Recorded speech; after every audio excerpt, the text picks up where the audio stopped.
On today's episode of the Kokomo Press Podcast, we talked a little bit about that terrorist attack with tomato sauce on the Monet, and about how Bill Murray might not be the good guy you think he is. And we talk about our feelings and how knowing your love language could possibly save your relationship. Or not. Or maybe. Not. Maybe. We'll see. We talk about all this and more on this week's episode of the Kokomo Press Podcast. I said it. She got it. Warning, this video contains adult content not suitable for children.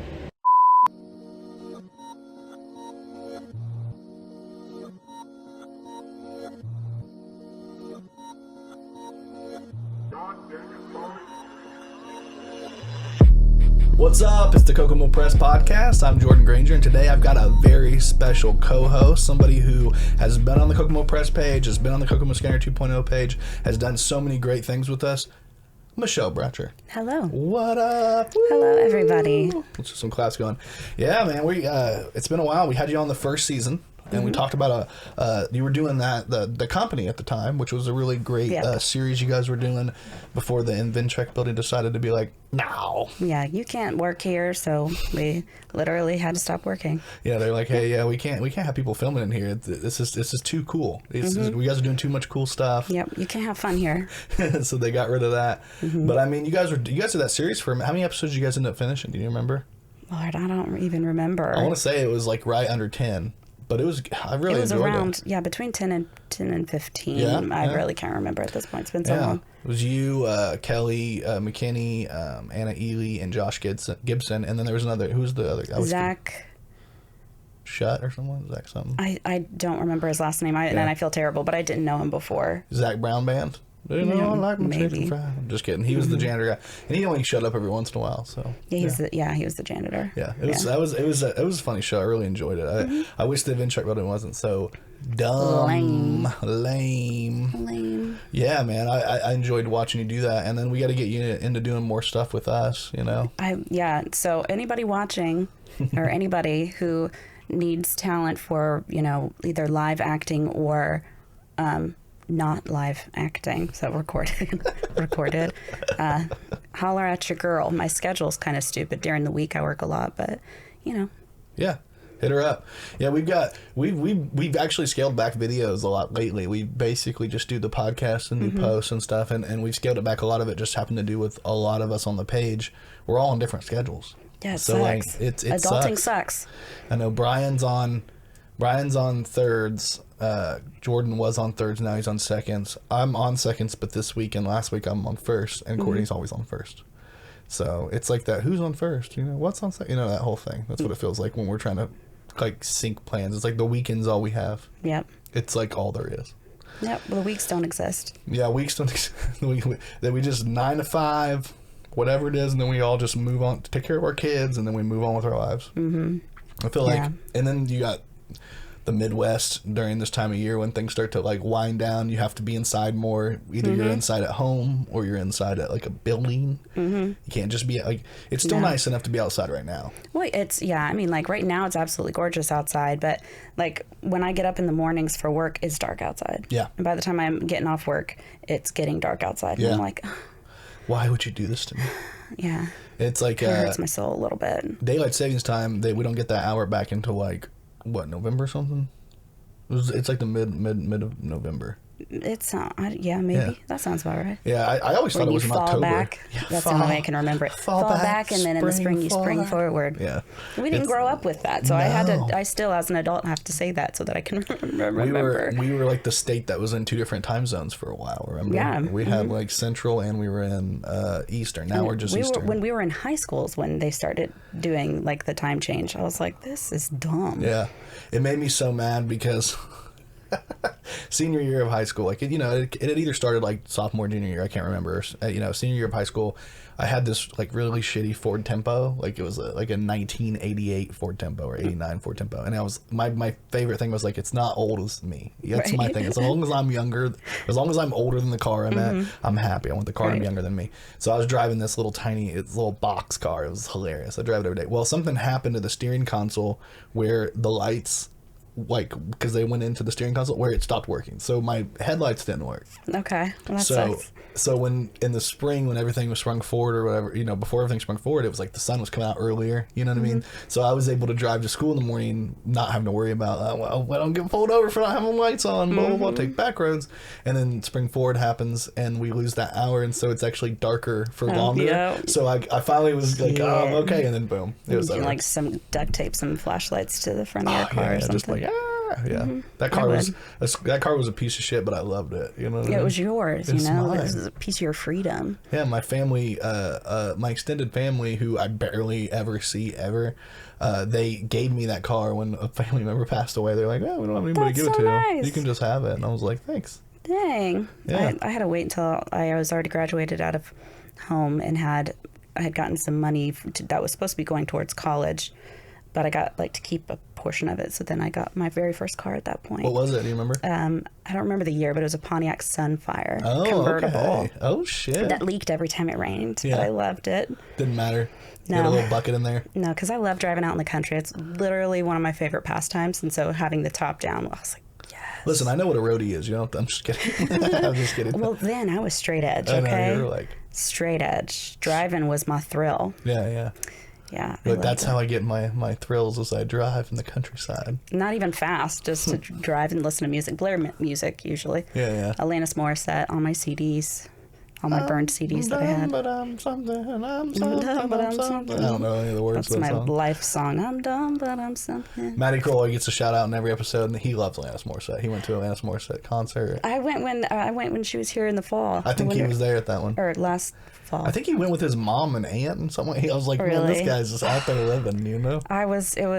I got to go with my sisters, so it was like extra little special. We were missing one of my sisters that lives in Maryland. She didn't obviously get to come because she was in Maryland. Yeah. But the two of my sisters, we all went, and it was just so nice. Yeah, it's a nice little family trip.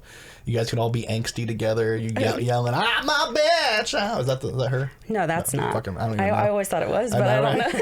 That's a different I actually lady. don't remember. As soon as it came out of my mouth, I'm pretty sure that's not an Alanis Morissette song. I would have taken that to my grave that it was for the longest time too. And then someone told me I was wrong. I was like, oh snap. Well, it's like that angsty woman songs. It's like Alanis Morissette, and then that the what is it, lore, the Alanis Morissette lore about Steve Coulier or whatever his name is, the dude from that's that was her insane. boo. That was her man, and then she Yeah. wrote one of the songs about him that was super angsty. Mm-hmm. But she would never confirm nor deny in interviews. Yeah. But then there was a later in the years, there was an interview. I actually just recently saw this, so that's why it's fresh on my brain. Baller. But with an interview with him, and he was like, yes, that song is about me. And he said, I went to her and asked her, what am I supposed to say when people ask me about it? And she said, you can say whatever you want. Yeah, bro, do what you want. It's bro. your life. It's your life. She was like, she said, cut it out. And I loved Full House. I know, right? Rest in peace, Bob Saget. Oh my God. I feel like that was that this year? Yeah, earlier this year. Man. I was just talking. It's funny because there's a new Netflix show called The Hall. I don't know if you've seen it, but they're starting.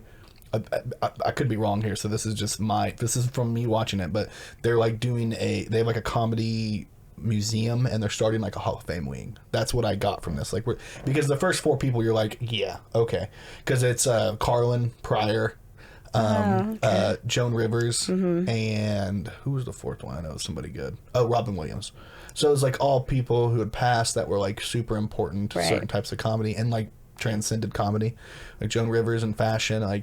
Richard Pryor is the original comedian, actor. It's so great. And then you've got Carlin, who did everything and counterculture and just even Such nowadays. An man. Yeah, and they had a bunch of great comedians and people Chelsea Handler inducted Joan, and Jon Stewart inducted Carlin, and then who was it? John Mulaney did Robin Williams, which was kind of cool. I love John Mulaney. Yeah, he's then they good did an too. in memoriam for the reason why I'm saying all this is so Jeff Ross did an in memoriam for all the comedians we lost, and then Dave Chappelle actually came out for Pryor, which was cool as shit. But Jeff Ross did Norm Macdonald, Gilbert Gottfried, Louis Anderson, and then Bob Saget. So he came out and did an in memoriam. So I remember I was watching that, and it just reminded me, that how he passed away by hitting his head. He just hit his head, went to sleep on the road, and didn't wake up. That's nuts. And I mean, there's been some conspiracy theories, and I don't want to get hit with $1 billion like Alex Jones for saying something, but there's been some conspiracy theories about what happened there, and I'm like, oh. And there's no way of ever, because didn't the family sue to where they could not release it. Release the information of his death or I don't think they wanted the something like that? toxicology released or whatever, just in case he was on something some like shit. that. Basically, they're like, no, we're done with the publicity. No speculation. We'll just, we'll let it be a mystery forever. And then they're going to put out a book in like 10 years where it's like the tell-all, and then everybody buys it. Yeah. And that's how people do it nowadays. They're like, if I can hide it from the public for long enough, then when I release the book, build the suspicion, and then people will buy it. Cha-ching, Money. cha-ching. I wish I was important enough to people would care to read a book that I would write. I mean, you've done some really great stuff. I mean, your TikTok. Did you lose your TikTok? No. Okay, maybe I'm just not seeing it anymore. Did you change the name? You stopped using it? I didn't post for a while, for many months, just because life. Like, you have a great TikTok. You're really funny on there. You know the media. We talked about this the last time you were on, and I'm trying not to fall into that trap of like, let's talk about this. But like, your TikTok is really good. I really enjoy watching it. You've got funny stuff. It seems it's unfortunate, but it seems that the videos that get the most views, like, become not quite viral, but get stupid amounts for no reason, are like the thirsty TikToks. Yeah. And I hate to be that woman, but if I want the views, I have to start posting more thirst traps. I know, right? It is what it is. I mean, even Instagram has fallen into that. I don't know if you've seen, like, their reels are like the algorithm. I don't know if it's because I'm a dude or what, but the algorithm was like, hey, do you want to see a girl with her pubic hair almost out of her underwear? Like, I'm like, what?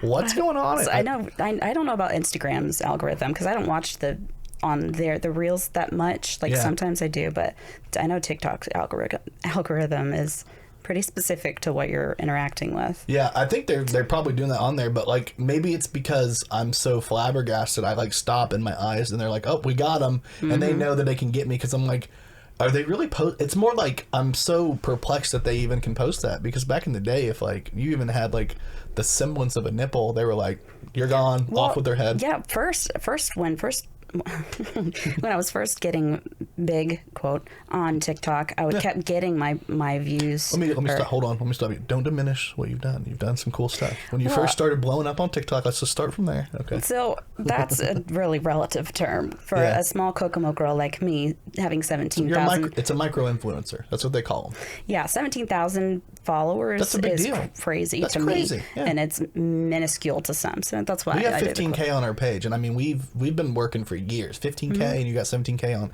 You've got more than us. And just because of my boobs.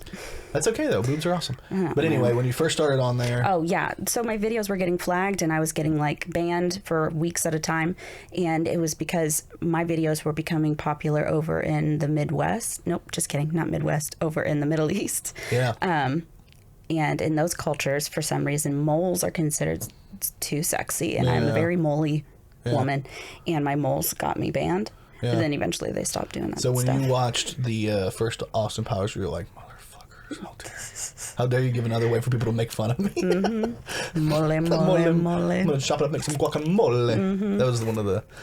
That's like, to me, was like, hey, this is one way to get everybody to make fun of. Because I remember anybody with a mole, it was like mole. Yep. That's the thing about culture. Well, I know. I mean, they just follow it. I have a sister. She had them removed, but she had a really big mole on her chin and a really big one on her forehead. Yeah. And little kids and drunk people, they're like super honest with each other. So any kid that would ask her, what's wrong with your face? What's on your face? What is that? She just had them removed, but we used to do the mole thing with her. Yeah. Mole. Yeah, she got hit hard. You're like, I'm coming for you. That's so funny, man. It's one of those things where it's like how...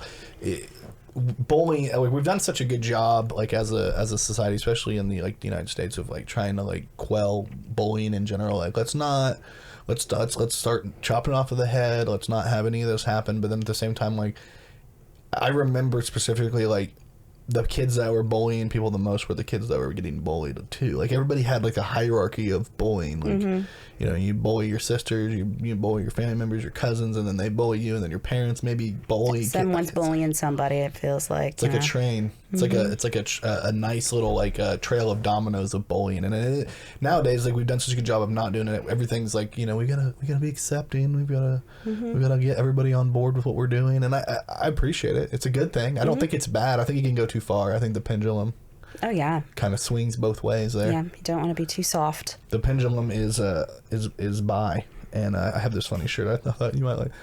Best Buy. It's cute. I sent it to Courtney because we did a whole bit last week on the podcast about how I'm like, I don't think bisexual is an orientation. I think it's a fetish. Because I'm like it's me just picking on her because like every time she's single, I'm always like, are you ever gonna date a woman? What's going on here, bisexual woman? I get that all the time. You're also bi. Is that public knowledge? No, I've never dated a woman now. Okay, you're not really down with it. You're like, not that I'm against it. Like I've tried going on dates with women, and I think women are absolutely beautiful. Yeah. I love a woman's body. Yeah. Women are just too much. It's a fetish. I guess. I mean, does it kind of sound like a fetish? Like I just don't see myself being able to be in a relationship with a woman. Yeah, and that's what most women I know. And obviously, I'm speaking from the ones I know. Obviously, I'm not speaking for all women, and I never would as a man. But like in general, like the women that I know that are consider themselves to be bi, a lot of them are like, oh, I would never like date a woman. I would just use her as a sexual object. I was like, isn't that a fetish? I'm like, isn't that what a fetish is? Like, you don't want to date feet. You just want to, It's just for the sexual part. That's what I'm saying. Like, I could never be and I don't want to say never. Yeah. Because obviously my track record's not great. Yeah. So you're like, none of us are. We're either in a relationship or our track record's bad. That's how people are. Pretty much. Yeah. Yeah. But yeah. So I have genuinely thought about it. My sister Elizabeth, she has asked me so many times, or she keeps telling me I need to try dating women. Yeah. And so I did try dating a couple of women, and I couldn't do it. Okay? So specifically, and we don't have to get into this if you don't want to, but specifically, are you like into like feminine women, or are you into like masculine women, or you don't really care? Well, see, here's the thing. Like I just like with men, I think there's something attractive about multiple different like styles and stuff. Yeah. I don't like really fluffy foofy girls, if that makes sense. Yeah, so you want the more masculine presenting. But not necessarily like butch either. Yeah. So I mean, I don't know. Yeah. That's what I'm saying. I'm like, maybe I'm too picky. That might be it. I don't know. That's also, all my lesbian friends are also super picky as well. They're like, oh no, I'd rather be single than deal with some of the women that go after me. And I'm like, you know what, touche. Yeah. And I know for a fact I would have to be the dominant one in the relationship with another woman and myself. I don't know what it is, but I could not have another woman try to be like dominant over me. And I'm not talking about like sexually. I mean like in a relationship, being like the head of the household. You want to lead. Yeah. I mean, everyone says you're equals, and that I get that, but usually there's one that's usually going to be the one who helps to lead the situation, and that's totally fine. Who's pushing the cart? Right.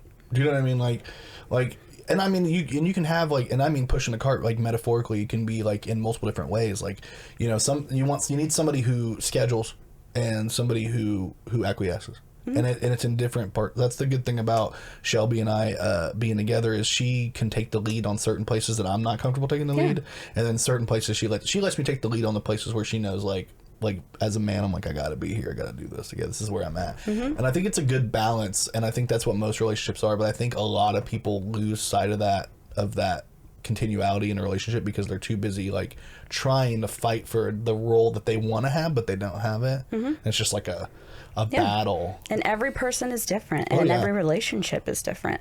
And that's the crazy thing. Like the type of relationship I would have with a woman would be basically just like the opposite of what I would want with a man. Like I would prefer. I'm a pretty headstrong woman. Yeah, I can be.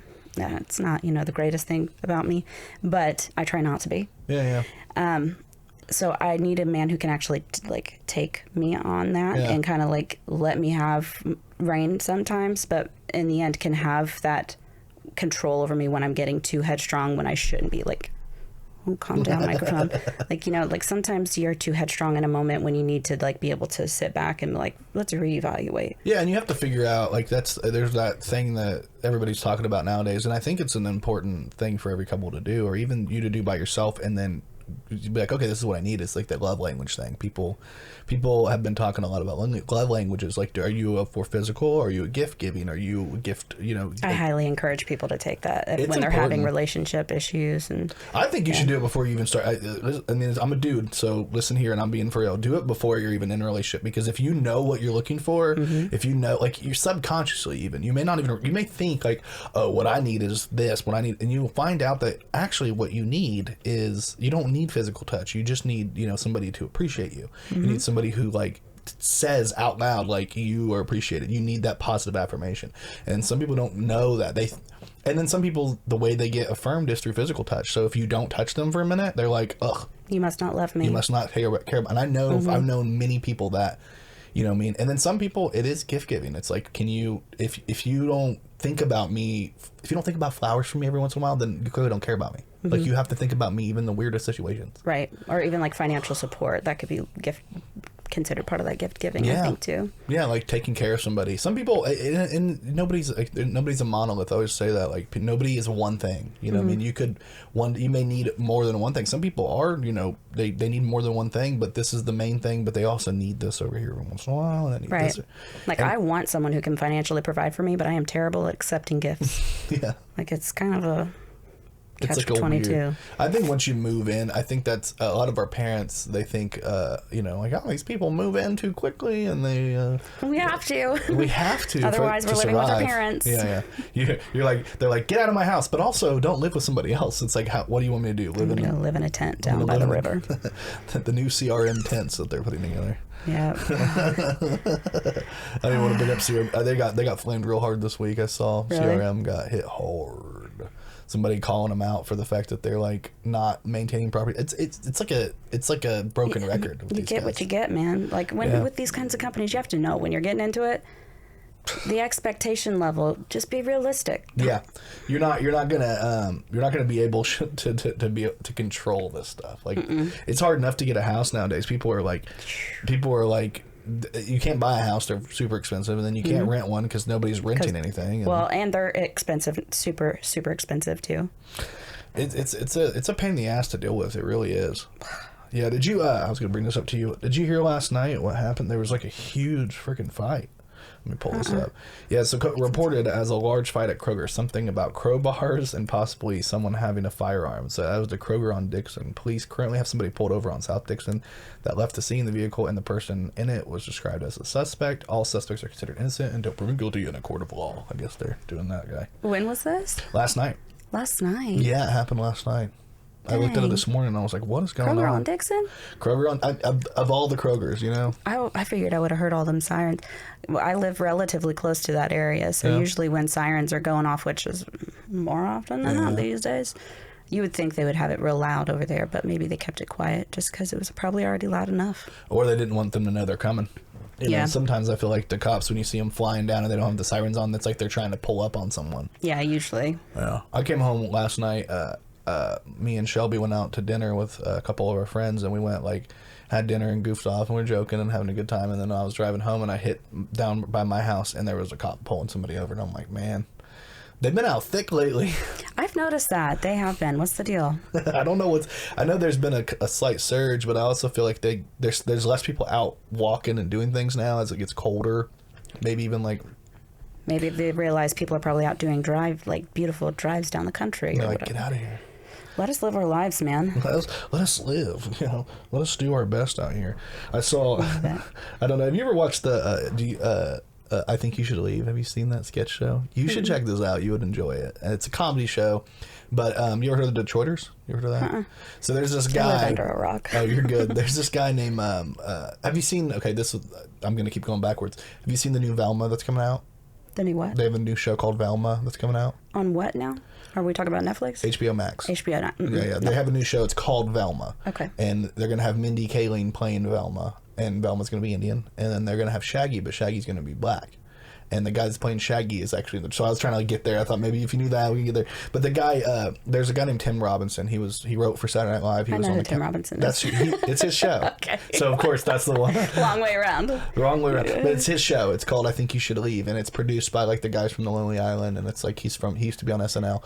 And, all the skits are the most ridiculous shit you'll ever see in your life, and they one of the main ones they use. I'm gonna bring this up to shit. So I saw this popped up on my shit, and it's like the Vice President Harris. Nobody should have to go to jail for smoking weed, and she's like threw so many people in California in jail for weed that it's like the funniest shit. Man. So they kept showing this meme with it, which is we're all trying to find the guy who did this. I don't know if you can see it, but it's like there's a skit that opens up one of the seasons where like apparently this guy shows up and he's like, somebody drove a car through the front of a building and everybody's in there like, what happened? Everybody's freaking out, and you see it's like a Oscar Mayer when you're like a hot dog car, and then he pops out in that and he's like, yeah, we got to figure out who did this or whatever, and they're like, we're all trying to find the guy who did this, and it's him. It's clearly that's funny. It's one of the funniest skits ever. That show in general is hilarious. It's a funny sketch show. You said it's the Lonely Island guys are in it. Yeah, well, one of them. One of them. They all produce it. They're all producers on. Well, they all met on Saturday Night Live, and Tim Robinson's so funny, dude. He's got some of the funniest skits in the world. He's super funny. Yeah.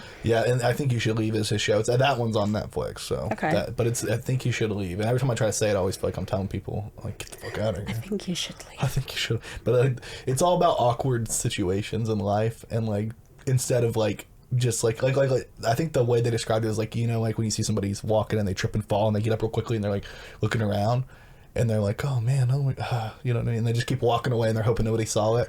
Well, they made a series out of this? Well, the joke is those situations. So instead of tripping, falling, getting up and like walking away like nothing, you know, it's kind of like, oh, what happened to this ground? There's something wrong. And then they spend an entire episode of him like coming back to it and like trying to like there's nothing wrong with the ground. He just tripped, but he's like, oh, we got to fix this. And he's like going to council meetings like, we got to fix it. That's like the idea of the show. It's the most awkward, stupid shit. It's probably so dumb, but I love dumb humor so much. You'll love it. I love that. It's good shit. But anyway, I saw that vice president thing with the weed thing because, you know, she got in trouble. One of the things that came up during the campaign, like, because Tulsi Gabbard's been in the news this week. She was a Democrat congresswoman out of Hawaii, and she just came out. She just left the Democratic Party, and it was like a big deal. Everybody's been blowing it up. She went on Rogan and like, she left. She's done with it. You know, she's an independent. And Tulsi Gabbard during the presidential debates the last time when Biden won, she called out Kamala Harris because Kamala, during the wildfires in California, she was not letting men out of jail out of prison who had finished their sentence, wasn't letting them out of prison without serving in the fire brigades. So really? So let's say you finish your time, you finally get to the end, and they're like, "Oh, we're not letting you out. You got to go fight fires," and you could die doing that. So basically, they're like, "This is slave labor," like, and now she's the vice president.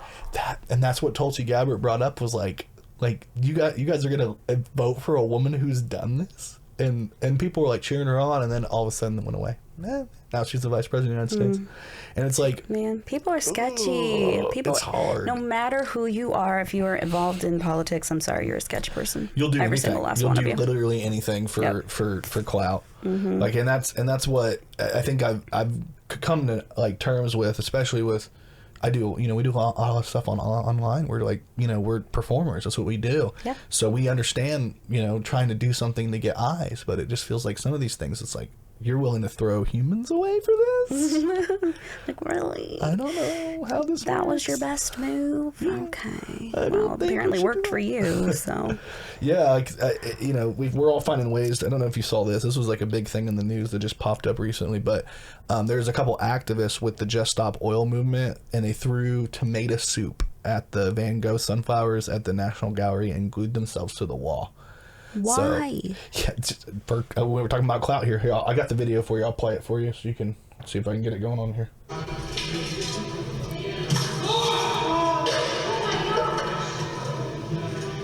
It's insane. I love that guy. He's my favorite part. And then they got the glue out of their bras and started gluing their hands and then putting themselves against the wall. Can you believe this? Your face. That's literally what they did. So their purpose is to get people to stop using oil. That's what everybody's saying. Like, why would you do that to a Monet? Like, why? Like, why would you? You're dumb. Yeah. Dumb. There are better ways of doing things. If you're going to do something to get attention, make sure that thing is not going to make you look dumb, because that just really defeats the purpose. Yeah, well, the positive spin on this is that the Monet is behind glass. So they just threw it on glass, luckily. So they didn't actually ruin the painting, which was like a bit. But like hearing the, you hear the like the audible gasp, and then you hear, my favorite part is the guy that's like, security. Yeah. The way he said that was like, it's they don't know what to do in this situation like that. I'm sure that's probably the most exciting thing they've seen out there. It's the most British security I've ever heard. Security coming over here with their billy clubs or whatever. Bruh, I was dying laughing at the security part that I almost forgot that the fact that she tried to ruin a Monet. I'm like, so dumb. Yeah, you know, I feel like people will do anything to try to get, like I said, just a little bit of clout, just trying to get, you know, their name. You know, these people obviously that worked. They're on this podcast, so they're on a small podcast in Kokomo. I'm sure they're on. You've made it, man. You've made it. You're here with us, bro. If I'm like gluing something, and I glue on my hand, I feel like the world's over. I'm like, oh no, I used to do that intentionally when I was younger. I've been obsessed with fake nails since I was like in 3rd grade. Yeah. But I'd have that little glue, and I'd glue just a little bit and purposefully glue my fingers together because I thought it looked so cool. And it comes off. You know? Yeah, it was fine. I'm not a little bitch. And then I just. I was a little bitch. That's what I'm trying to say. I was a little bitch about it. I was like, no thanks. Please don't do this to me. Please don't force me. This forever? I don't want to be a part of this. Mm-hmm. No, I hate that feeling. I don't like that feeling of feeling like, oh, I'm fucked. Like this is not. Yeah. I'm Italian now. Yeah. But they're like, we're gonna glue ourselves to the wall, like our hands to the wall. I'm like, what are you doing? What are you doing? So dumb. I mean, I guess that. It would just be an inconvenience for everyone, including yourself. But and then somebody would say, security. Mm-hmm. I love that. That's the funniest thing ever to me. I'll take that. I actually found a news story that I was like, listen, this one's for you. And once you know about it, you'll be like, you might even already know about it because I know you're probably interested. Probably not. I live under a rock. No, you know about it. You definitely know this one. So did you hear about the story with Seth Green? No. Okay. So the reason why I thought you would know about this is he went on My Good Mythical Morning, and I know you're a huge fan. I love Good Mythical Morning. I know you saw them in like real life and shit, right? I did get to meet them. That's really cool. So wonderful. You got to meet these guys, but apparently, let me pull it back up actually. Seth Green says, Bill Murray picked me up by my ankles and dropped me in the trash can at age 9. I was horrified and just cried. So Seth Green went on Good Mythical Morning and like was talking about like crazy stories that happened, and he brought this up about Bill Murray, and basically like, so the story goes, Bill Murray walks in and to the set, and he's like gonna sit down, and he's like, you're in my seat. The kids, you know, Seth Green's sitting on like the arm of the chair, and he's like, you're in my seat, and he's like, sit somewhere else. Like he's a kid. Like he's not. He's like, you're just Bill. To him, he wasn't like, oh, you're Bill Murray. It's a big deal. Like who for you? And I guess they were arguing back and forth, and finally Bill Murray just grabbed him by his ankles and hung him up over a fucking trash can and was like, the trash goes in the trash. And then Seth Green was like freaking out because he didn't know this guy from Adam, so he just punches him right in the dick. So then Bill Murray drops him in the trash, and he falls over the trash, and then he runs into his dressing room and hides underneath the desk, like scared of him. Like it was like a traumatic thing for Seth Green when he was a kid. It's hard telling if Bill Murray was actually trying to be an asshole or if he thought he was just being funny. I know, but there's been a lot of, so this pops up on Good Mythical Morning, and it's a funny story in the moment. Everybody's laughing, it's hilarious, but then it starts to become like, we've heard a lot of stories like this about Bill Murray being really, really evil and mean on set to people, like the Lucy Liu thing that happened on the Charlie's Angels. Like they got in a huge fight over stuff because I forgot about that, and that's why he couldn't be in the second one, right? Yeah, because second or third one. Yeah. Mm-hmm. Full Throttle or something like that. Oh, I loved me. I think that's when I should have known that I might be a little bit bisexual because I love some Charlie's Angels. Yeah, I mean, who can not, like, okay, Drew Barrymore, America's Sweetheart, but she's going to be the slutty one, right? She's kind of like Charlize Theron, who... Not Charlize Theron. Sorry, Cameron Diaz is her name. I'm so dumb. Charlize Theron now. Mm-hmm. Now, Cameron Diaz, who obviously with the, she's the dingbat. Yeah, with the hair, with the, what is it called? What's that movie? Something About Mary. Yeah, that's Something About Mary with Ben Stiller and them. Yeah. That's a good one. And then you've got Lucy Liu, who is like just so hot. Drop dead gorgeous. It's like, and then they're like, hey, we know this movie's gonna be crazy. We're gonna have Bill Murray play M. Is it M? Is that his name? What's his name? Oh no, it's not Charlie, but. Yeah, he is Charlie. He was playing Charlie, right? No, because it's Charlie's Angels. Bosley. There you go. You got it. Your brain is. I'm telling you, I watched me some Charlie's Angels. But then they came out with the Beyonce the song. Oh, you women who win the business. That was off the soundtrack. Was it? Yeah. Probably. That sounds Destiny's Child, you know what I'm saying? Oh yeah. I messed with some Destiny's Child for sure. Yeah, I feel like every girl, woman now, but every girl when they were back then, it was like Destiny's Child, Sierra. Like every girl was like automatic supersonic. Funky fresh. Yeah, see what I mean? It's just you can, if you guys know the ways to get. That's how you get women that are, if they're in their 30s and you're like, hey, you're a young guy and you're like, I want to date a cougar, if you want to call her a cougar in their 30s, a cougar. Just be like, I love Sierra, and they're like, really? And I'm like, yeah, Ashanti's my shit, See, I love Destiny's Child. Yeah. And the other ones are okay too, but Destiny's Child was my shit. I love Destiny's Child was good. I mean, Bootylicious is still like that was like a word that became a word. I'm pretty sure I had a pair of shorts that said it on there. Like pajama pants. Probably not shorts, pajama pants. I don't know if you guys can see, but I do have the new Rider Design shirt. My girl does Live Laugh Lotion, which I was dying, and then she's got some candles. So we needed a cool thing to put here. So I was like, I'm gonna give her a huge shout out for what she's done, because she does some dope stuff. She did my shirt that was about gaslighting, which I was dying. When everybody was like, yeah, it's the perfect shirt for you. I'm like, fuck you. It's like Live Laugh Lotion. Live Laugh Lotion. So back in like the early this was around MySpace time, I'm pretty sure. Oh. There was a song that was real popular. I think that was it started, I heard it on E-Bombs World. Do you remember that website? Yeah. And it was this guy is like he rubs the lotion on its skin. And my sisters and I used to sing it all the time. I love that song. You probably still find it on YouTube. All I think about is the scene, because that scene that's iconic, and then the Jay and Silent Bob recreated it for the Clerks 2 or whatever, and that was like... I love that. So yeah, that was on Clerks too. Yeah, it's so good. The third Clerks just came out. Did you see it? Yeah. Yeah, I did. Yeah, I don't want to ruin anything, but I heard everybody loves it. And I'm not a person who will ruin things. Do you love it? Oh my word! Okay. I had a feeling I was going to cry because I have such an emotional connection with the Askew-verse. Yeah. In general, like I named my youngest son Elias, Roland Elias, after He's in Clerks 2, and he's in Clerks 3. The goofy one. The pillow pants. Yeah, pillow pants. Yes.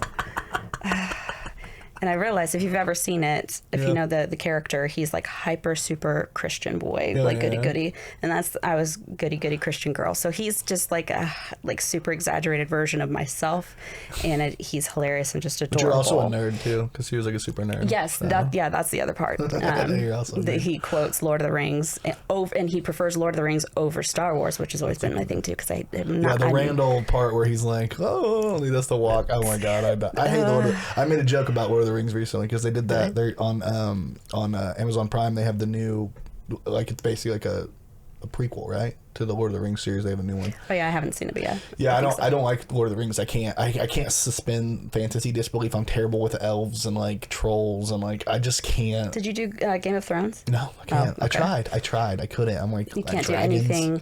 See, I'm very similar. I can't do something if it makes me question, like, there's no way that would happen, something like that. I have a hard time doing that too, and that's why I don't watch most movies and TV shows. Yeah, it's like whole worlds. If you're building a whole world from scratch and you're like, you have to just believe, I'm like, I'm out. I don't have time for this in my brain. But like, I just can't. I can't compartmentalize that. Mm-hmm. So I never get into it. So I made a post recently, I think, or like, I'm just gonna say it. Twilight's better than Lord of the Rings. I knew it would piss people off. I'm like, Twilight's better than Lord of the Rings. If they had a Twilight prequel, I'd watch the shit out of it. That's why I said That's funny. There's a lot of people who would agree with you, though. Yeah, I love Twilight. I think it's the funniest shit. I watch it like people watch The Room. Like the hi Mark, like that show where they make fun of. Oh yeah. Okay. It's like I watch Twilight, like I hate watch it, and like I love it now. You like to watch it ironically, but then end up really actually enjoying it. I enjoy it because I enjoy it way more ironically than I ever would if I watched it straight. Like, this is art. Like, it's not. This is beautifully made. You look at the skin. It's the skin of your killer pillow. Like, that's what. As if you could outrun me. Like, yes. Yeah. I never read the books or anything. I'm not a book reader. Yeah. The only books, besides this self-help book that I read with my coworkers, like we read it at my job, which is dope. Before that was 50 Shades of Grey. Yeah, makes sense. It's like porn. I mean, yeah. That's what I made a joke about that too, about how like women can come into work and read 50 Shades of Grey, but when I put porn on the 4K TV in the break room, now suddenly I'm going to HR. Like, Right. Mm-hmm. But like to me it's when I see a woman reading 50 Shades of Grey at work, I'm like, really? That would be awkward. I'm sorry. I would not do that. Yes, people know what it is. Yeah. Like, stupid, but Just moving to the Kindle, and it's like you can't tell what book it is, but they're reading like the old Fabio, the freaking like romance novels with Fabio on it, and it's like he grabs her hair. Yeah, you know what? I never thought about that, but there were a lot of Fabio books like that around my house growing up, and our parents, man. Our mothers. My mom, for sure. My mom read that. She was like, my mom was really into like, oh, you're good. Was really into like Fabio and like those types of books, and then really into like Sylvia Brown. Did your mom ever get into Yes. Oh my God, our moms are the same. Yes, and there was another one too. My mom loved Montel Jordan growing up. Oh, like, yeah. Montel Williams. Montel Williams, that's what it was. Yeah. So what's the other guy? Maury. I have a cousin who's been on Maury, and he's also been on Jerry Springer. Oh, is he like on purpose? Goals. Like, I gotta be on there. Like yes. Like I'm trying to get the guy that was on there from Kokomo. Do you remember the guy that went on Jerry Springer from Kokomo? I'm terrible at his name. I don't remember his name, but he did the song on there where he's like, "Baby, you got me going crazy." No, I don't know anything about this. Oh my God, dude. Well, him, a girl, and another guy from Kokomo all went on, and I'm pretty sure it was like obviously put on. Like it wasn't. Yeah, real. they do. They pay you to come on the show, and it's all made up. Yeah. But he wrote like it's made up. Like it can be part of reality, but they ham that shit up. They dial that up to like a 12 or 11, and it's funny because he like did a whole song, and they like reproduced the song for. I'm like, I would love to like remix that song, have him come on the podcast, and let's fucking do it, dude. We have to figure out who it was. Baby, I don't think that was my cousin. You got me going crazy. What's his name? What's your cousin's name? Tim Bratcher. No, he's another Bratcher. Another Bratcher, man. Bratcher's in the house. Yeah. Usually when you hear the name Bratcher, it's someone related. Like, I mean, they've been in and out of jail. That's the type of name that I've been given. That's my brother set that up for us with Granger. So it's like, yeah. He's like, pulled over like, "Are you related to Joel Granger?" I'm like, "Yes, but not in drugs." Like, we do not do the same No drugs. Yeah. Kokomo's one of those towns where, I got pulled over a lot in high school just for sharing the same last name as him. They would pull me over and they'd be like, "We're going to bring the dogs." And I'm like, really? What's the age difference? 3 years. 3, 4 years, something like that. 3.5, 4 years. How many siblings do you have? Well, that's a controversial topic, I'm just kidding. Well, I grew up with my older brother Joel, who lived with my grandma, and then my younger brother Jacob, who lived with us. We all had the same mom, but different dads. All of us have different dads. My mom was having fun. Woo! Rock and roll, baby. But like same mom, 3 different dads. Well, then I have a stepbrother named Jonathan who's younger. So that was my mom. She married a man, was with him for like 20 years almost.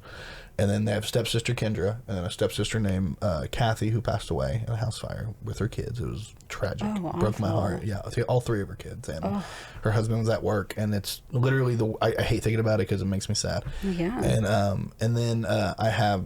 On my dad's side, I have a brother and that's 3 awesome. sisters. That's what I'm saying. It's like, Yeah. But I didn't grow up with any of them. I've just, as an adult, I've gotten closer, and it's like I have Judy and I have Lori, and then Brooke, who I kind of know but don't really know, and then LJ, who's I always make that joke because you're not supposed to name the younger boy after you if you don't name him a junior. I actually have a little brother with the junior, which is insane.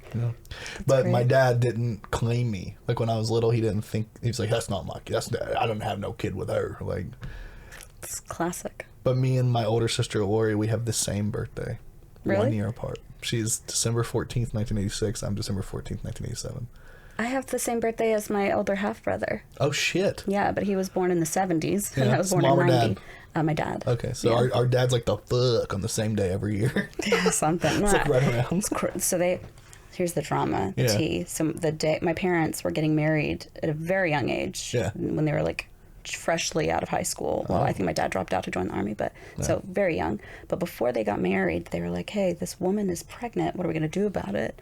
Mom's like, "Why do I care? There's a woman pregnant." Well, ended up being my brother. Oh. But we didn't know. I didn't know about him until I was a teenager, so I didn't get to grow up with him. But I thought it was pretty cool. We have the same birthday. Yeah, it's wild, right? It's a wild. It happened. We share that because it's like so random. Like I didn't know. I knew her when I got older, but not when I was really young. We didn't grow up together. We just knew of each other. And she has like stepbrother or half brothers and stuff with her mom's side. So like we have different moms, same dad. My dad apparently was prolific. He had lots of kids. It just kept going, you know.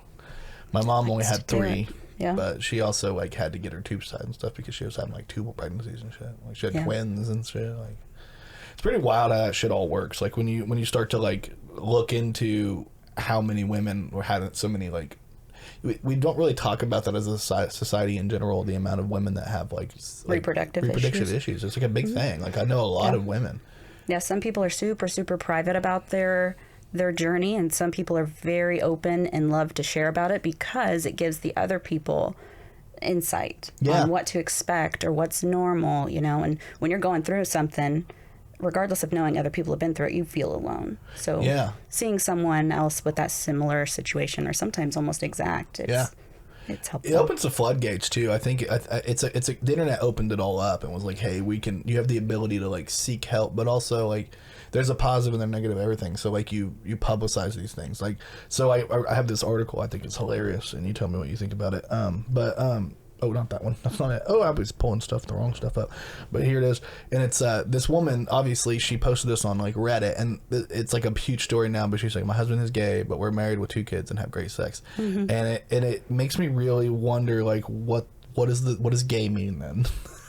You know, I have had many very interesting conversations recently with multiple different people about this specific topic. Yeah. And people's opinions vary wildly. Yeah. But the common thing that I've noticed is that the straight men who talk about this topic, if a guy at all likes a man in any type of way sexually or anything up his butt, then he's gay. Usually this a is a very sex positive podcast. We do not kink shame. That's one thing we don't do on this podcast unless it's by women. I'm just kidding. I always joke about that because I'm like, it's a fetish. By women are a fetish. They are a fetish. No, I'm just kidding. No, but like I completely agree with you. A lot of people they it's like they want to pretend like my issue with that isn't the fact that it exists. It's the word gay. Like, you're not gay then, right? Like you can be a man who likes to. I've had a finger in my butt before. Me and Matt have both admitted on this podcast 2 important things. The first one is we've had fingers in our butts, and the second thing is we both tried to suck our own dick. We did. It happened. Literally, that was my argument with this person. They were like, "That's gay. That's gay." I'm like, okay. So every single time you've ever tried to suck your own dick, you are that gay. Or jerking off in general is super gay. Or accidentally tasting your stuff.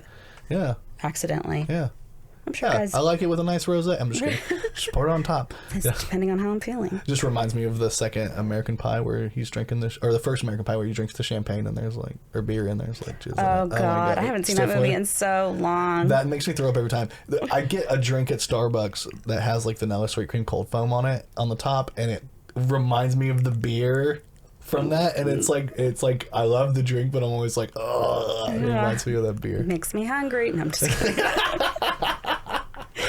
No, that whole thing is hilarious. I think I have my issue with that is the word gay, because like it kind of diminishes the idea. Like the dude, if you're having sex with a woman and it's great sex and you're having a great time and you have multiple kids and you're gay, you're not gay, bro. You are bi. You're pan bi. There's so many words. There's so many new cool terms. Many, and I'm learning so many of them because I have a middle schooler. Oh God, does it drive you crazy a little bit? A little bit. That it's like the obsession and like middle schoolers obsessed with what it means to have sex, and I'm like, yeah, we weren't allowed to talk about it. We had to keep it. And I don't want to be sex negative to kids. Like I do want to be sex negative to kids, but like I don't want kids out there listening, no sex for you. And I don't want to like impress upon them like you can't feel the way you feel, because that's how you feel is how you feel. Yeah. But like I don't think that's not all life is. You don't always. It's like everybody's obsessed with it all the time. How I am with my kids is I want them to feel that they're in a safe environment at home and that they can express themselves as long as it is in a safe and healthy way. Yeah. However, that being said, I do not encourage a lot of things. I do not encourage sex anything. Yeah. Like my kids are young. My oldest is 13, and no, thank you. I have a 12-year-old, and he came home and he was like, "Dad," I'm like, "What?" He's like, "Started hugging my girlfriend." I'm like, "Oh, you guys are hugging?" He's like, "Yeah, we started hugging a lot." I'm like, "Okay, you keep it at hugging and we're okay." It's like nothing more. And he's like, I know, I'm not gonna. I'm like, good. I was like, but you guys, they went to a they've been together for like 8 months, which is crazy. That's a long time for 12? a young. Yeah. I'm like, they met through a mutual friend. They went to different schools. They played video games together. They were like friends. And then I guess on Valentine's Day, this beginning of the year, he was like, will you be my girlfriend? And she's like, yeah, they will. And That's now so they go to the same cute. school. So they went to separate schools. Now they go to school together. They see each other. She's taller than me. She's taller than me, guys. Aww. I'm 5'7". I was gonna say, did you tell him? Sorry, son. That's what's gonna have to happen. That's what we like. Yeah, I mean, genetically gave him the predisposition to like tall women because I also have that problem. Yeah. You know? His mom's 6'1", 6'2". I'm 5'7", and to me, it's like I'm fixing that disparity with him. Now he's gonna be taller, but then he also still likes tall women. Maybe he will end up getting taller. You never know. I think he will. He's already the height he is now, and like 7th grade is, and he's a young 7th grader. He should probably be in 6th grade because he turned 5 in July and then started kindergarten in August, which is like, you know what I mean? It's very, very dicey there. He could have waited a year. I think Lily's the same. And a lot of the literature that's coming out right now is like, for boys, every boy, depending on what their age, they shouldn't start kindergarten until 6 now, mentally, because they puts them behind girls, like maturely, like girls mature like mentally quicker than boys and are able to handle multitasking before boys can. Mm-hmm. And there's this guy named Richard Reeves. He just came out with a book. I can't remember the name of the book, but he came out with a book. I think it's like a play on words about of boys and men, of mice and men, but it's of boys and men. And he's like not like a right-wing guy. He's not anybody like that, but he wrote this book about how boys are falling behind in school, and they're not, like, the levels at which boys are losing in high schools are at the same levels, or at a higher level percentage-wise than girls were behind when they enacted Title IX, which is what was supposed to help girls catch up to boys. So now boys are actually doing worse than girls were doing when they came up with that plan. Yeah, isn't that crazy? Like, and still men are supposed to be the ones that rule the world. Yet. Yeah. They're the predominantly the dumber ones. Yeah. Like, well, I'm kidding. We hang out on the if you do the IQ scale, like men and women in general, we're the same intelligence. There's no difference, but men hang out on the extremes. So like when you have an outlier who's super intelligent, not always, but like you'll see a lot of men over here, but then you have an outlier that's like super not smart. It's like men hang out here too. Mm-hmm. So they like to be really good at either being bad or good. Yeah. Like we the variation. I think genetically, like, you women are XX chromosome. In general, women are biological women are XX. Boys and men are XY. And I think Y is where like evolution happens. I think that's why we are the science experiment. You guys are the original. We are the copy where genetics, God, whatever you want to call it, a divine. If you want to call it divine, or you just want to call it intelligent design, or you just want to say universe, or whatever weird word you want to use for it. But I think men are where, like, genetics play the games because they can. You know what I mean? We're expendable. You guys aren't. You guys are the ones that need to be protected. We're the creators. And provided. Yeah, you guys are the creators. We're the expendable ones. So they do all the experiments happen with men. I feel like. That's an interesting way to put it, because it's always in the Bible or many other religions, how it's played out, whatever version of Adam and Eve it is, it's always the man was created first. Mm-hmm. I think that's wrong. I think it doesn't make sense. I think in general, unless like the only reason it might be that old joke where they're like, maybe the man was created first, but it was like the rough draft, like men are the rough draft, women are the final product. I've definitely heard that one, and that's pretty accurate too. But it makes sense though, because Eve was made of his rib. Maybe. Yeah. It makes sense to me that like if you were to create, like if you were to have the variation, you would have it in the guy, because guys are like, I read something insane that says if you look up your family tree, like if you look up like your family tree, you're doing your genetic testing, what people are finding out is there are twice as many women in your family tree than men, and this is like across the board. Every single person finds out there are double the amount of women in your family than men. Really? And it's like, how? The women, we know there's more women on this earth, but not by a lot. But what you find out is the reason why that exists is half of men don't ever have a kid. Ever. They don't procreate. Like half of men never have kids. So like, really, this whole idea of the incel, the involuntary incel, now there's so many incels. Like, the difference is they can speak up and talk about it on the internet, and people see it broadly, and then the repercussions they can talk and create. But like, the idea of the incel has always existed. There's always been men that live their entire lives. Some of them never having sex the entire time. Like it's like 28% of men right now, 28% of men in this world haven't had sex in the last year. Even like voluntarily. Involuntarily. Yeah, like they haven't had sex in the last year. Well, I mean, like they that was their choice to not have sex, not because they just couldn't get any. No, that's what I couldn't. mean. Like They consciously made that effort to, made that choice to not have sex. That's what you mean? No, involuntary incel is involuntary celibate. So involuntarily celibate. So you're celibate against your will. That's how. Okay, that's why I was confused. I was so they're voluntarily, involuntarily. Involuntarily. So my brain. Incel means involuntarily celibate. Okay. So these are people who they want to have a woman, they want to have a man, they want to have sex with somebody, but they don't have much to offer, or they don't know how socially to like interact. Well, that seems totally normal. Insane. It's a weird concept because like I think because you're in a relationship with someone and can yeah. To me, I guess I don't get it because like there's this other concept of like hypergamy, which is like women always want to be with somebody up, and now that women are more independent, y'all can choose. Like I'll just be single forever and bang who I want. Like, and it's like I can bang a guy who maybe he doesn't want to stay with me, but it's okay. I want to bang him. That's who I want to be with.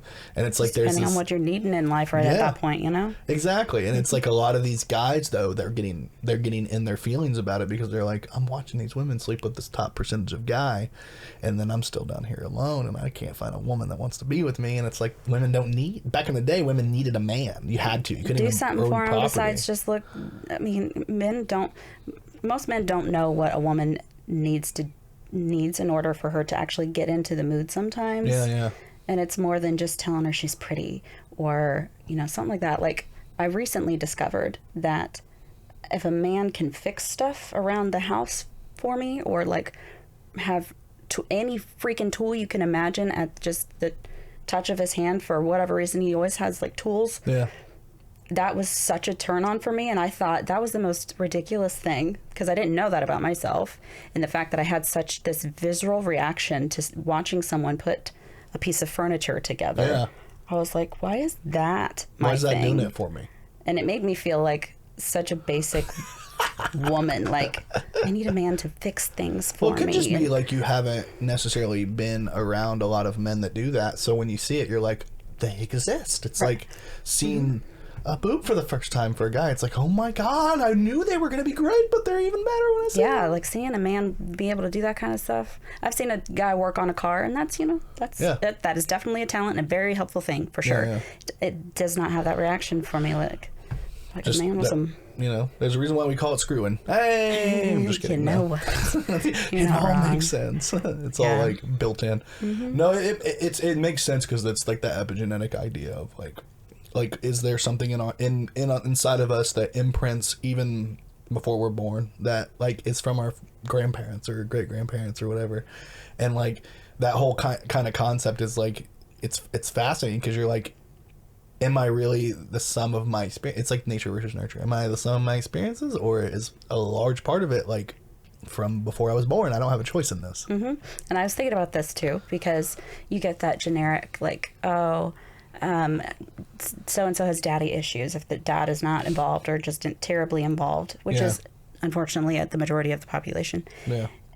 That person would have considered daddy issues. And me, I have a long history with daddy issues. Same. And so daddy issues. The Daddy Issues podcast. But I was so against believing that was a thing for me. And then recently I was with somebody who I was just, anytime he spoke, his voice, I would just melt. His voice to me, like I'm very auditory, so his voice just made me melt. And then my sister met him for the first time, and she said, ew, he sounds like Uncle Steve. I was like, dang it, why'd you have to say that? Yeah. That's my dad's brother, and they sounded just the same too. Yeah, so it's like it was like a subconscious thing where you're like, don't do that to me. Something about this guy makes me feel like a part of me that was missing is finally... And it was this weird thing, like I feel like I'm at home. I kept thinking that and feeling that. I feel like I'm at home. And then I realized I had another aha moment. He literally, like his job, the things that he does for fun, exactly what my pap did. Man. I'm like, why am I this way? But but that's like the old adage of like a man tries to find a woman that does what is like his mom, and a woman tries to find a man. And it's not about looks. It's about like what you see, like this representation of what a person is supposed to be from the opposite sex. And if you're attracted to the opposite sex, it's like, this is what they're like, and this is what I like in a person. And then you meet somebody that has those traits, and it's not that crazy to be like, I guess this is the person I like. Like, it's not that wild. Like, I like a woman who can work hard, but also, like, is really good at, like, control. Like, I need a home manager. Like, I for a long time, and I was in a long relationship where I felt like I was doing a lot of it. Like, a lot of this, I was doing the cooking, I was doing the cleaning, I was doing the dishes, I was doing the laundry, I was working full time, and I'm like, I feel like I didn't mind doing it sometimes, but some days I was like, man, why am I doing all this by myself? Yeah. And then when I met Shelby, and the fact that she's a home manager, I finally learned, and it's one thing that I think maybe I perpetuated it in my previous relationship, and I didn't even know it, and I'll take some of the blame, if not all of it, if I don't give a shit. I don't care about blame. I just care about figuring out the root of the problem, you know? Yeah, exactly. But in my head, I'm thinking, since I've been with Shelby, I'm like, oh, I found somebody who I'm willing to give the reins and say, here, you can control the home. And she's like, okay, this is what I need. And it's like, some days, you know, she might need me a little bit more. She might need me to take that other reign and we do it together. Some days she might need to sit back and let me take care of it. But, like, in general, when it comes to the household, she is, like, she's in charge. That's great. I'm glad you guys have that It's a dynamic. good balance. It's a good balance. I think that's so much what it's about. I'm 35, or I'll be 35 in a couple months. The most important thing is to know what you want. Yeah. Like we were saying, circling back around, like at the beginning, before you ever get in a relationship, know what you want. Sometimes that's just impossible to know until you're in a relationship. Absolutely. You trial and error, baby. You know what I mean? Like, you have to learn what you, as much as you need to know what you like, you almost have to learn what, like, you can't tolerate. There's this other, like, psychological, I keep bringing up all this weird shit I read about. I don't have graphics for them. Sorry, guys, you're not going to get a lot of graphics this episode because it's an auditory visual experience for you today. Yeah, and then with a lot of the graphics, I usually have those in case we run out of things to talk about, but we've actually found a cool place to talk about. But there's this thing, apparently, what was I don't even know what I was going to say now because I've done too much trying to set it up. I know. But in general, like, men in general, like, we have this issue where we're always, what is it? Oh, okay, it's the 90-10 principle. That's what it's called. You ever heard of the 90-10 principle? Maybe. So men have an issue with ourselves. It's like a genetic issue. A lot of men have. Not all. Don't fucking come at me and be like, well, man, I don't have that. I don't fucking have it, bro. Okay, you're the one. Majority of the population. But a good majority of men have this thing called the 90-10 principle, which is they can be with a woman who fits 90% of what they want, but they hyperfixate on the 10%. That 10%, and I think women probably can have it too. A lot of women can have it too. But in general, like, I read a study about men, which is like a woman can have 90% of what you want, and she's perfect in every way except for that 10%, and you hyperfixate on 10%. So then they'll find a girl that can fill that 10%, and then they lose the girl that fills 90%, and then they don't realize that, like, this girl only fits like maybe 30% in all.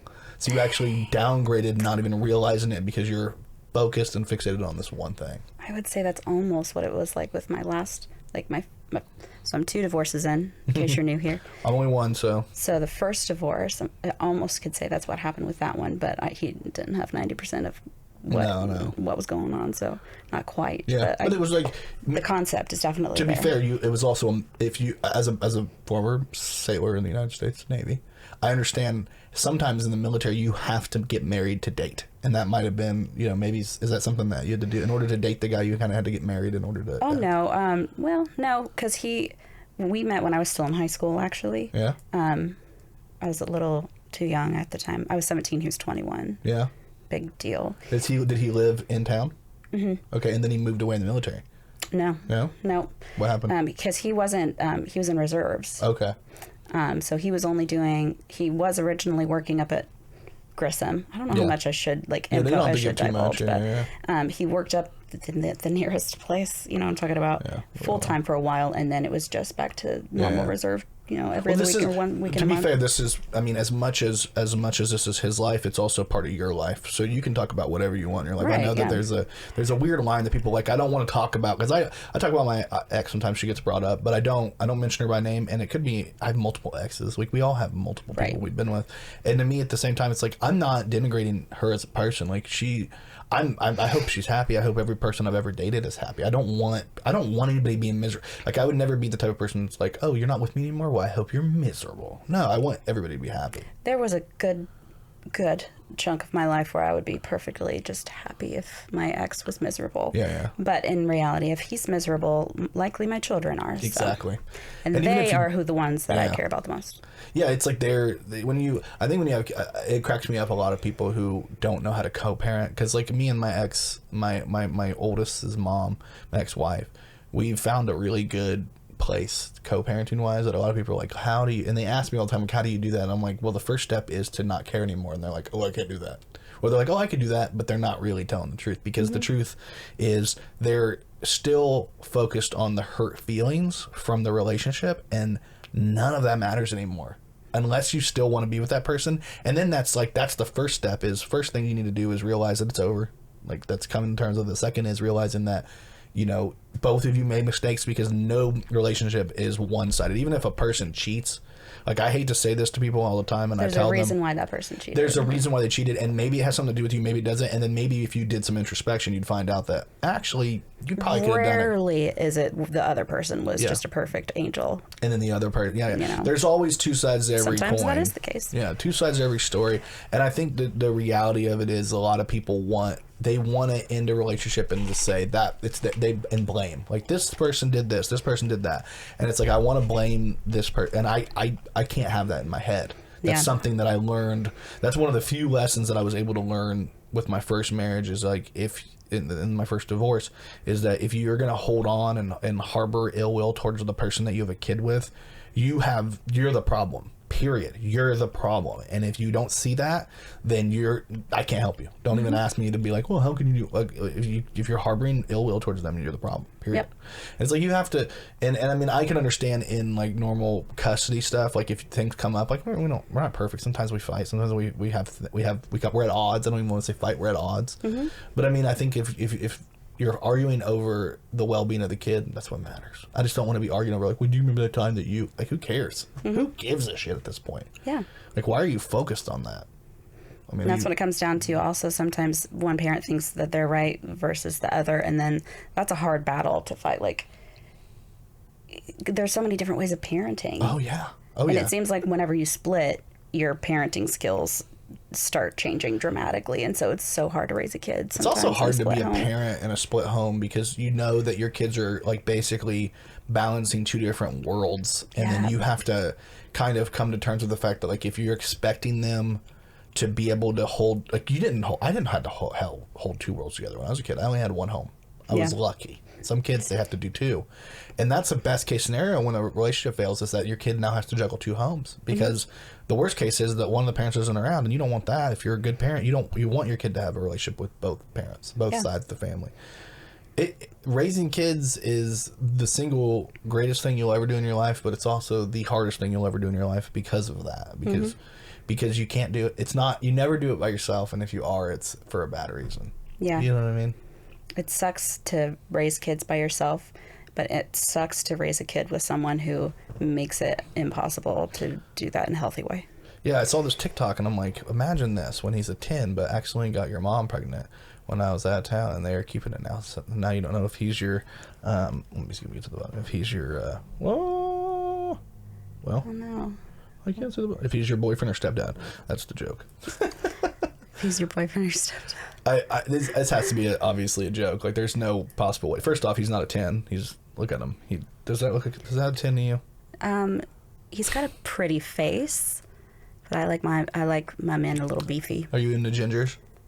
I have a special place in my heart for gingers. Yeah, I do. But my first ex kind of ruined that for me as well. So yes and no. Yeah, I know. Like, they actually, I read, this is me joking about the bi thing again, but I always say bi is a fetish. Well, I read something that said the way that ginger is set up, and like, if somebody is like, has like a predilection to, like, I like to date gingers, I'm super attracted to ginger people, that's actually considered a fetish as well. Oh yes. Because they will date, they did studies, they would rate a less attractive ginger person as more attractive than they would a regular person that was just so, like, they think a regular they're more person. Gingers aren't regular people. No, they're not. We all know that. That's a fact. They're just white walkers walking among us with red, like Wendy's. You know, if you drive by Wendy's and you're like, oh my god, and you twitch a little bit. You know, that's the ghosts. You got a thing with, like, spirits. Dave Thomas's daughter's so hot. Oh my god. So legitimately, it is a fetish. I mean, at least for men. I've never heard that for women though. But I had maybe. I had an ex that cheated on me with a ginger guy. Mm-hmm. Busted ugly. Like I've pulled him in, and I mean it's not just the normal like shit out mess. So like his ugly. No, it's like this dude to me. Oh my god! I was like, really? A lot of gingers are kind of unfortunate looking too, and I'm really sorry for that. I'm so sorry. I didn't do it to you. Yeah. Blame your God. Yeah. Blame whoever created you. But yeah, I do have a soft spot for gingers. But when I was artificially a redhead, yeah, if a dude liked my red hair, I heard that a lot. Yeah. A lot about my red hair. It's weird because like I said, I read that study that said it was like a fetish, and to me it makes perfect sense. Mm-hmm. To me, like I'm like, okay, yeah, you would rate somebody who has those characteristics as more attractive than they actually are because you like those characteristics more than you like attractiveness. It like makes them seem attractive mm-hmm. to you. It's wild. They also think redheads are just free spirits and just super wild and crazy and yeah, they have that fire. The Irish fire. I can't do an Irish accent at all. I can't either. Every time I can do it if I listen to like an Irish accent for a minute. I have to listen to it. I'm like that too with a Scottish accent too. I know they all end up turning Australian at some point. There's that SNL has that when you watch like sketch and you know anything about like doing improv or anything. There's like a trigger word on most people, like when they're doing an impression, they have to have a trigger word for like that person. Mm-hmm. You know what I'm talking about? Yeah. Like a lot of people with, let me think of one, like Christopher Walken. They're like, you guys, it's guys. Like you need guys in order to get, like, hey, mm-hmm. you guys, you know. And it's like an Italian one. It'll be like very specific word, like grazie. Yeah, I get it. Like it helps you get into that head's mindset of what the accent is supposed to be or the impersonation. Yeah.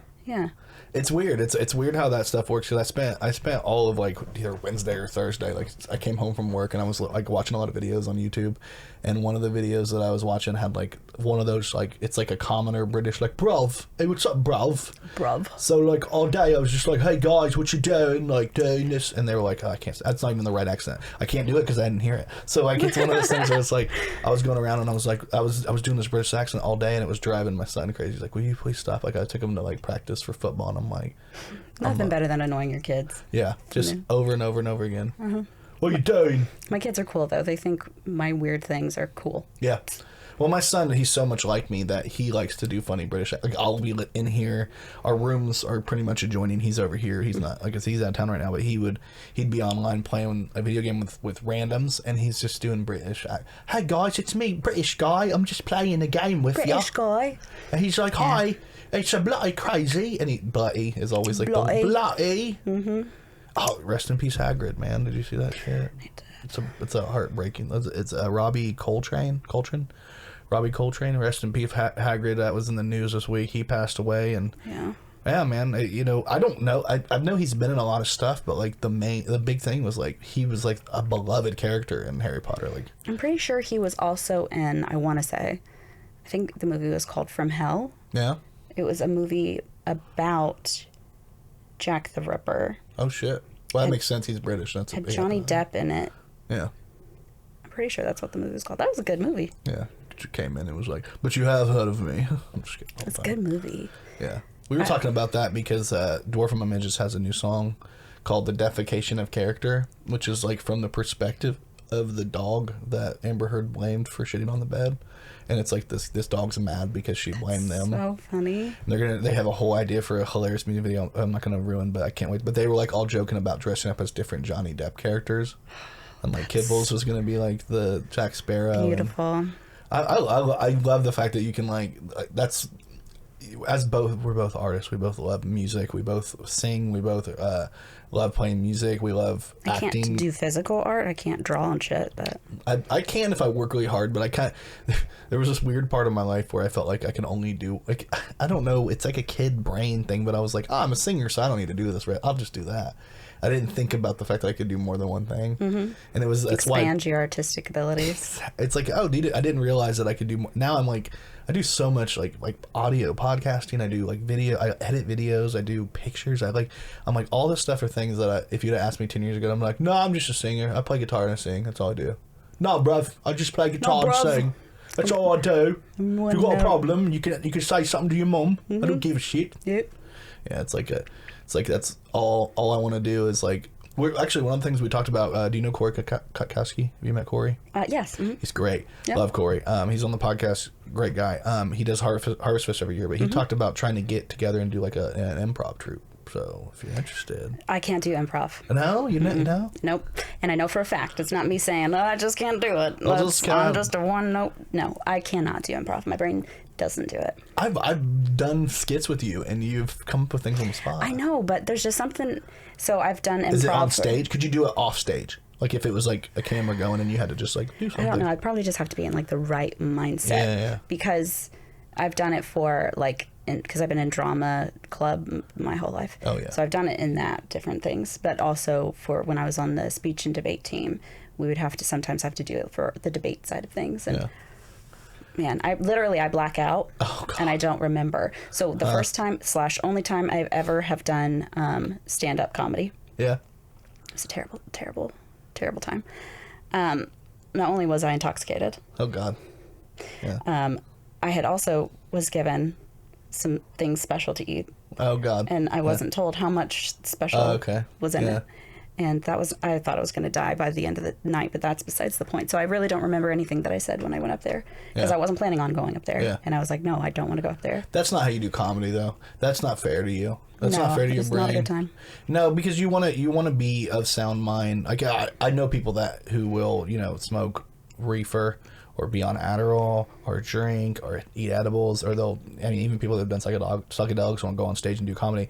And usually they already have a foundation. You cannot go up there the first time fucked up and be like, yeah, it's because you don't, your timing's off. You don't really have like a sense of like, it fucks up your social and interpersonal relations like in your brain. So you're not getting that feedback from the person, and you need that from an audience. It's a very delicate. I mean, as a person who's done stand up, I haven't done it that much, to be honest, and I haven't done it in very many places, like maybe like 4 or 5 different settings.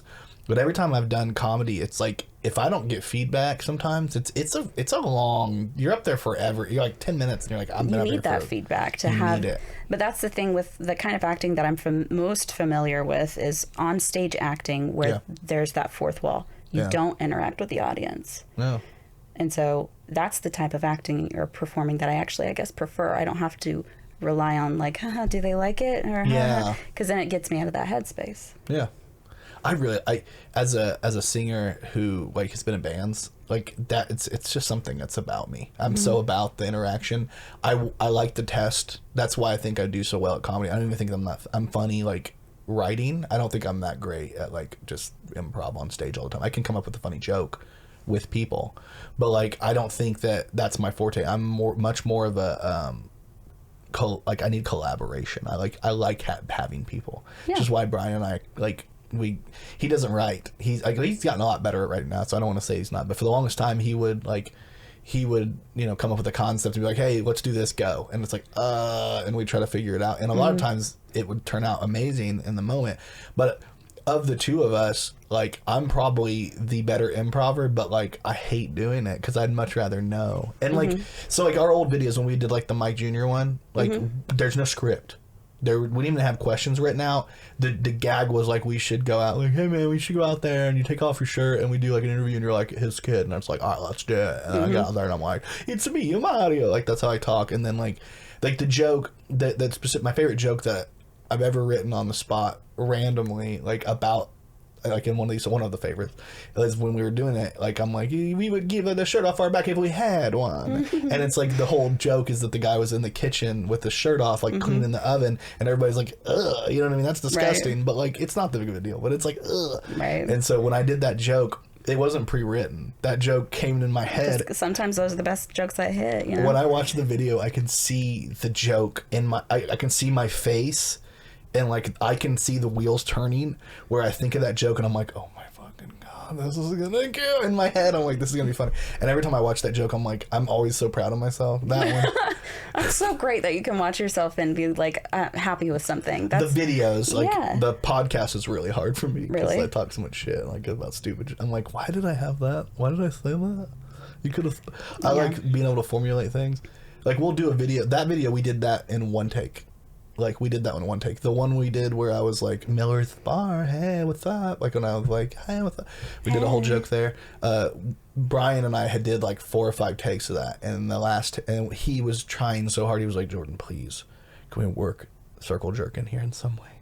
I'm like, why do you want to? He's like, I was like, I don't want to like just say like let's circle. We should all get together and circle jerk. It's just too on the nose. I was like, how can we? So like the way incorporate it. like, let's incorporate it, but like let's be more subtle. Is what I kept telling him. Let's be subtle. And the way we worked it out was like, if we have to all get together, like let's all get together. We'll just get in a circle and we'll just beat it out together. And that's the joke. Is like we'll hammer this together. Like we'll beat it out. And like let's get in. And that's how we did it. Like I didn't want to use the word circle jerk, like the term. I was like, that's a little on the nose. I don't know. It's a funny word though. It is. It's hilarious, and I got the concept. But to me, I like alluding to things more than I like saying them. I'm a word guy. I like weird words. So You like weird words? I like weird words. Mm-hmm. The girls at work are always like, "So what's the vocab word of the day, Jordan?" And I'm like, "Okay, here we go." Yeah, I love words. I literally was just having this conversation like 2 nights ago with somebody. We were breaking down words because I used to teach medical terminology. Yeah. And like the Greek or Latin root to the word and stuff. And we were explaining about that, and I was like, I just love words. Like, I'm terrible at math.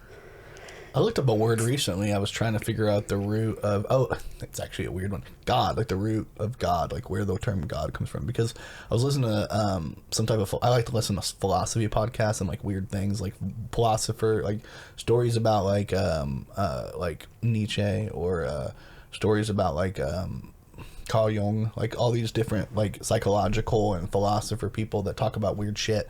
And it was like a whole story about like, God isn't, when you think of God, you shouldn't be thinking of God as like a physical, like, oh, like you should think of like the term that they were saying was like the I know, it's so weird. It's like the convergence of all things good meeting together. That's what God should be, the convergence of all good. So if everything good happened in your life at the same time and you had this perfect point of good, that's God. Like that's what you should be striving for with God, is like the convergence of all good things, instead of thinking of God as being like this thing that's like in charge of you and you're like, that's what I was listening to, and it was like explaining that. I was like, that to me was so profound in my head. So like your end goal, like the end game, or like how you are in that moment, like, of like finding God in the world. The way you find God in the world is when you see the convergence of all things good in one moment. And like, so when you see that, you're like, okay, this is God. Like, this is not God as in like, this is the person God, or like this is, and you can think of it like he's intervening in your life, or she's intervening in your life, and she's doing this for you to make your life God easier. is Alanis Morissette. I'm chicken chat, and I'm back around the circle. No, but I was like trying to figure out the root of the word God, and apparently it's like there's a Germanic root to it, and there's not really any like specific meaning of it. And I was like, it's so close to good. So like, wait, does good come from God? I was like looking all this up, and then finally I was like, I give up. So it's based in Germanic. I was going to say, I can't remember. No. I don't know if I've ever known that. Yeah. What the root of God is. The root of God. The root of God, because I was thinking Allah. Yeah. But that's definitely not German. Did you know the root of all evil? It's money. I'm just kidding. It's Lord. Money is the root of all evil, and the Lord of mine. Well, I mean, we did about an hour and a half in now. We've been killing it. Yeah. We're having a great time. I hope you guys enjoyed the podcast today with very special guest Michelle Bratcher. Super special. Check her out on Facebook. Check her out on TikTok. What's your TikTok username now? TikTok. I don't know. What am I taking? Bratchell. Bratchell. That's your Instagram Bratchelle. I believe so. I believe I put them the same. Yeah. That's good. Instagram and my TikTok. TikTok. My handler name. I think that's what they call it. A handle? I'm Handler. You're Chelsea Handler? Yep, I am. I am Chelsea Handler. Mm-hmm. Hey guys, it's me, Chelsea Handler. She's dating Joe Coyle. Did you know that? I think they broke up, actually. Oh my fucking God, that was quick. I think I saw that. Yeah. Rest in peace to Coy Handler. I think she probably is just too much. Probably could not be tamed. Could you imagine if her name was Chelsea Coy? But his name's not actually Jokoi. That's like it means like his handler name. Yeah. His name is Joko. It was Joko. I watched some video where he was explaining that his aunt would call him, or his grandma would call him Joko, and she thought he was saying Jokoi, but like what it means is like my love or something like that. Aww. And he didn't even know the whole time it was sweet. He thought it was just some weird term. He was like Filipino. Is he Filipino? I can't remember. I think he's Filipino. He's pretty funny though. I've not seen like any of like all the way through, but I've seen so many different clips and stuff. He has a new one that just came out. Really? I know. It just came out on Netflix, so check that out if you're bored. After you watch this podcast, go out there, watch Joe Coy, watch The Haul, goof off, have a good time. Have a great day. Thank you guys for checking out the Kokomo Press Podcast. I'm Jordan. I'm Michelle. 2 kisses, love you. Bye. Thank you for watching this episode of the Kokomo Press Podcast. We really appreciate you. Please like, subscribe, hit that notification bell. You can check us out on the Kokomo Press at Facebook, at YouTube, at Instagram, or you can follow us all at our individual accounts if you want on Twitter or Facebook or wherever. You can get our merch, or if you really, really, really want to help us out, it's only $5. You can actually subscribe to our Patreon. Check that out because we have a lot of content we want to give you guys, and we want to put more and more out, and it's starting to get expensive. So hit us up. Thank you for watching this episode of the Kokomo Press Podcast. Thank you so much. We love you. 2 kisses.